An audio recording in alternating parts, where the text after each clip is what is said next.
Hello guys, welcome to our channel. இந்த video நம்ம எதை பற்றி பார்க்க போகிறோம்னா, அதாவது போன வீடியோவில் வந்து நம்ம மேலே இருக்கிற அதாவது பாட்டில் வச்சுக்கிறது, க்ரோ பேக்கில் வச்சுக்கிற செடிக்கு வந்து என்ன மாதிரி உரம் கொடுக்கலான்றதை பற்றி பார்த்தோம்.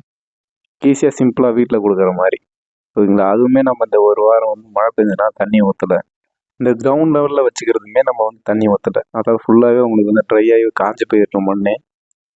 மற்ற செடிங்கள்லாம் அதாவது ரோஸ் செடி தவிர்த்து மற்ற செடிங்கள்லாம் இலையே வந்து நல்லா அந்த வதங்கி போய் வெயிலில் வந்து வதங்கி போயிருக்கிறது தெரியும்.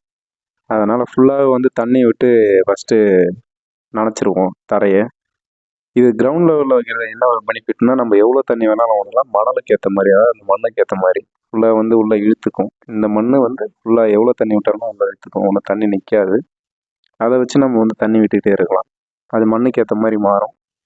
அப்புறம் வந்து கிரவுண்ட் லெவலில் வைக்கிறதுக்கும் அதாவது நம்ம பாட்டில் யூஸ் பண்ணுறதுக்கு உரம் வந்து சேம் தான்.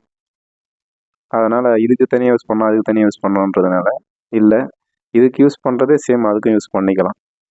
இந்த வீடியோவில் என்ன ஒன்று பார்க்க போகிறோம்னா, இவ்வளோ நாளாக நம்ம ஆர்கானிக்காக உரம் கொடுத்துட்டு இருக்கிறதுனால செடியோட க்ரோத்துக்கும் ப்ளஸ் வந்து மண்ணோட க்ரோத்துக்கும் எந்த அளவுக்கு எஃபெக்டிவாக இருக்குன்றது இந்த வீடியோவில் தெரியும் ஓகேங்களா. இந்த மண்புழு அதாவது இதுவே நம்ம மண்ணோட வந்து க்ரோத்தை வந்து இது வச்சு கண்டுபிடிச்சிடலாம். இது எந்த அளவுக்கு இருக்குதுன்றதை வச்சு நம்ம மண்ணோட க்ரோத்து எந்த செடி வச்சாலும் எப்படி நல்லா வருதுன்றதை இதை வச்சு தெரிஞ்சுக்கலாம் ஓகேங்களா. அதனால் இதை கொண்டு வர தான் பெரிய விஷயமா இருக்குது. நீங்கள் இதே கெமிக்கல் யூஸ் பண்ணிங்கன்னா கண்டிப்பாக இது 1-2 இருந்தாலுமே அது வந்து இருக்காது அதுக்கப்புறம். இது இந்த ஒரு செடிக்கிட்ட மட்டும் இல்லை, அடுத்த ரோஸ் செடியுமே இது வந்து இருந்துச்சு ஓகேங்களா. அதனால் இதை ஃபஸ்ட்டு கொண்டு வர தான் நமக்கு மெயினான வேலை. நீங்கள் என்ன தான் உரம் கொடுத்து நீங்கள் வாரியே கொட்டினாலும் இந்த மாதிரி நேச்சுரலாக அதுலேருந்தே இப்போ நீங்கள் கம்போஸ்ட் யூஸ் பண்ணுறீங்கன்னா அது வந்து மண்புழுலேருந்து தான் வர்றது மோஸ்ட்லி. அதனால் டைரெக்டாக நம்ம வந்து மண்புழுவே மண்ணில் இருக்க பார்த்து அந்த இடம் இன்னுமே நல்லா க்ரோத்து வரும். அதாவது எல்லா செடியும் ரோஸ் செடிக்கு மட்டும் இல்லை, எந்த செடிக்காக இருந்தாலும் நல்லா க்ரோத் வரும், ரூட்டிங்க்கு ஈஸியாக ஆகும், அது உரமும் ஈஸியாக. அது நீங்கள் உரம் போடணுன்னே தேவையில்லை, அடிஷ்னலாக அதுவே உரம் வந்து உருவாக்கிடுது. அதனால் முடிஞ்ச வரைக்கும் இந்த ஆர்கானிக் உரம் கொடுக்கறதுக்கான ரிசல்ட் இதுதான். செடியோட க்ரோத் 2வது பட்சமாக இருந்தாலும் மண்ணோட க்ரோத் நல்லா இருந்துச்சுன்னா கண்டிப்பாக உங்கள் செடியோட க்ரோத் ஃப்யூச்சரில் நல்லாயிருக்கும், இந்த செடியில் எந்த செடியாக இருந்தாலும் ஓகேங்களா. அதனால் சடனாக வந்து எனக்கு செடியோட க்ரோத் வேணும்னு சொல்லிட்டு அதிகமான உரம் போடுறதோ இல்லை மெயின்டைன் பண்ணலன்றதோ காரணம் இல்லை ஓகேங்களா. ஓகே, இன்னைக்கு கொடுக்க போகிற 2 உரம் என்னன்னு கேட்டிங்கன்னா, ஏற்கனவே நம்ம முன்னே அரைச்சி வச்சுருந்தது வந்து இந்த வெங்காயத்தோல் ப்ளஸ் வந்து வாழைப்பழத்தோல் நல்லா காய வச்சு அரைச்சி வச்சுருந்தோம். இந்த வாழைப்பழத்தோல் உங்களுக்கு பார்த்தாலே தெரியும், நாராக இருக்குது. இதெல்லாம் வந்து சம்மர் டைமில் உங்களுக்கு அதிகமாக கிடைக்கும், பார்த்து நல்லா காய வச்சு பொடி பண்ணி வச்சுட்டிங்கன்னா எல்லா டைமுமே யூஸ் பண்ணிக்கலாம். அது ஃபுல்லாக வந்து காஞ்சி இருந்தால் மட்டும்தான் யூஸ் பண்ண முடியும். ஈரமாக இருந்துச்சுன்னா ஒரு மாதிரி உங்களுக்கு இந்த ஃபங்கஸ் மாதிரி ஃபார்ம் ஆக ஆரம்பிச்சிடும் அதில். அதனால் ஃபுல்லாக காய வச்சு அரைச்சி வச்சுருங்க.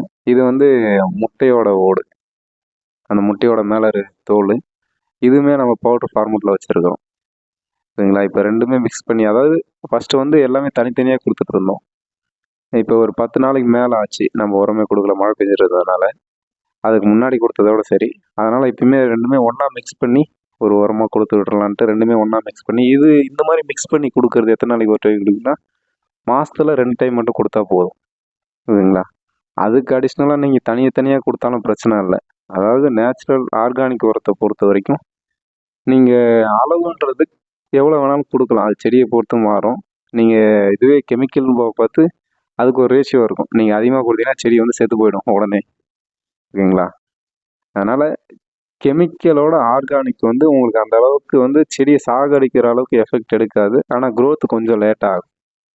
இந்த மாதிரி மிக்ஸ் பண்ணிவிட்டு எடுத்துகிட்டு போயிட்டு இப்போ எப்பயும் சொன்ன மாதிரி தான், இப்போ முன்னாடி செடி அந்த சுற்றி இருக்கிற மண்ணெல்லாம் வந்து லூஸ் பண்ணிவிட்டோம் பார்த்தீங்களா. போன வீடியோலுமே அதான் சொல்லியிருக்கேன். எதனால் அதை லூஸ் பண்ணி வரும், அதை லூஸ் பண்ணி வர்றதுக்கான காரணம் அது ரூட்டிங்க்கு எந்த அளவுக்கு ஃபார்மிங்காக இருக்கும் அப்படின்றத வச்சு பார்த்துருக்கோம்.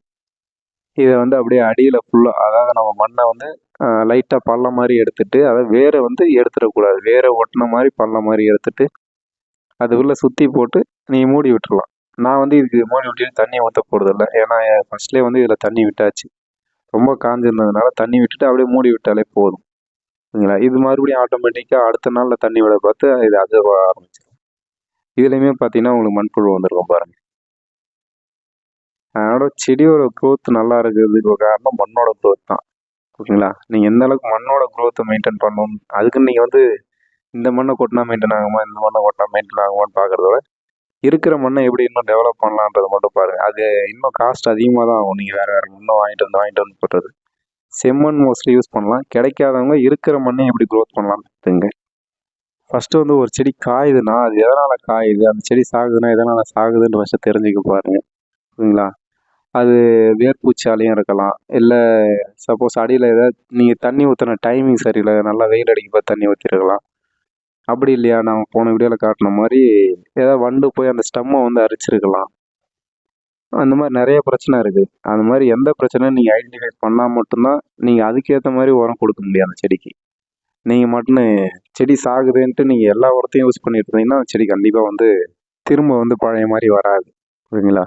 அதனால் ஃபஸ்ட்டு வந்து என்ன பிரச்சனைன்ட்டு அதை வந்து ஐடென்டிஃபை பண்ணிவிட்டு அதுக்கேற்ற மாதிரி அது உரத்தை கொடுக்க பாருங்கள். மேக்ஸிமம் நம்ம சொல்கிறது தான், நீங்கள் இந்த மண்ணை லூஸ் பண்ணி விட்டு எந்த உரமாக இருந்தாலும் அது தண்ணி ஊற்றுறதா இருந்தாலுமே மண்ணை லூஸ் பண்ணி விட்டு கொடுத்தீங்கனாலும் அதேமாதிரி தண்ணி ஊற்றுறதுக்கு இடத்த பொறுத்து மாறும். நீங்கள் பாட்டில் வச்சுக்கிறீங்கன்னா அது ஒரு லெவல், குறிப்பிட்ட லெவல் மட்டும் ஊற்றினா போதும். இதுவே நீங்கள் கிரவுண்ட் லெவலில் வச்சுக்கிறீங்கன்னா நீங்கள் தண்ணி எவ்வளோ வேணாலும் விடலாம். அது மண்ணை பொறுத்து மாறும். ஓகேங்களா? தண்ணி நிற்கிற மண்ணாக இருந்தால் நிற்கிற அளவுக்கு விடக்கூடாது. இப்போ நான் ஃபஸ்ட்டு விட்டது பார்த்தீங்கன்னா நான் எவ்வளோ தண்ணி விட்டாலுமே உள்ளே எடுத்துக்கிட்டே இருக்கும். அதனால் அது பிரச்சனை இல்லை. ஓகேங்களா? எந்த ஒரு செடிக்குமே வந்து தண்ணி வந்து நின்றுக்கிட்டே இருக்கக்கூடாது. நின்றுக்கிட்டே இருந்துச்சுன்னா கண்டிப்பாக அந்த வேர் வந்து அப்படியே அழுகி செடி வந்து சாக ஆரம்பிச்சிடும். உங்களுக்கு 2 நாள்லேயே செடி சாக ஆரம்பிச்சிடும். அது இல்லாமல் அது அழுகி சாகிறதோட டேரெக்டாக வந்து வெயில் அடிச்சுன்னா ஒரே நாளில் செத்துரும். அந்த தண்ணி ஹீட் ஆச்சுன்னா வேர் வந்து சடனாகவே காஞ்சிரும். ஓகேங்களா? அதனால் தண்ணி நிற்காத மாதிரி மட்டும் பார்த்துங்க எப்பயுமே. எல்லா வீடியோலையும் வந்து பூவை கட் பண்ணி விடுறதுக்கான சொல்கிற காரணம் உங்களுக்கு இப்போ பார்த்தா தெரியும் நினைக்கிறேன். அந்த கீழே இருந்து அதோட பட்டிங் வர ஆரம்பிக்குது பார்த்தீங்களா? அடுத்த ஒரு கிளை வந்து அதுலேருந்து பூ வைக்க ஆரம்பிக்கும். அதுக்கு வந்து நீங்கள் இந்த பூவை வெட்டாமலே விட்டிங்கன்னா அது வந்து வளரவே வளராது. அது அப்படியே இருந்து சப்போஸ் ஏதாவது வெயில் அடிச்சதுன்னா அது கருகி கீழே விழுந்துடும். அதனால் அந்த பூவை வெட்டி விட்டிங்கன்னா உங்களுக்கு அதுக்கு மேலே க்ரோத் போகாது. அதுக்கப்புறம் இது க்ரோத் எடுத்துக்கிட்டு இருக்கிற சத்தெல்லாம் இது எடுத்துக்கிட்டு இது வளர ஆரம்பிச்சு இதுக்கப்புறம் இது பிரான்ச்சஸ் அதிகமாக ஆக ஆரம்பிக்கும். ஓகேங்களா? அதனால் மோஸ்ட்லி வந்து பூவை கட் பண்ணி எடுத்துருங்க. பூ தந்துச்சுன்னா கட் பண்ணி எடுக்கிறதும் ஒரு 2 இலை விட்டுட்டு அதை கீழே கட் பண்ணுறேங்க. இந்த மாதிரி பிரான்ச்சஸ் ஏதாவது வருதான்னு பார்த்துட்டு அதை கீழே கட் பண்ணி எடுத்துருங்க. எல்லா செடியுமே எல்லா மண்ணிலையும் வளரும். ஓகேங்களா? இது வந்து ரோஜா செடி செம்மண்ணில் மட்டும்தான் வளருமான்னு கேட்டிங்கன்னா இப்போ நான் வச்சுருந்தெல்லாம் செம்மண்ணே இல்லை. அந்த மண்ணுக்கு ஏற்ற மாதிரி அது கொஞ்சம் டைம் எடுக்கும் அதோட க்ரோத் வர்றதுக்கு. அது மட்டும்தான். ஓகேங்களா? மற்றபடி வளராதுன்னா இல்லை. இப்போ உங்களுக்கு இந்த செடி பார்த்தாலே தெரியும். நான் எப்பயுமே வாரத்துக்கு இதில் ஒரு 10 பூவாச்சும் பறிச்சிடுவேன். ஓகே, வீடியோ பிடிச்சிருந்தா லைக் பண்ணுங்கள், ஷேர் பண்ணுங்கள். மறக்காமல் சப்ஸ்கிரைப் பண்ணாத பார்க்குறீங்க, சப்ஸ்கிரைப் பண்ணுறேன். தேங்க்யூ.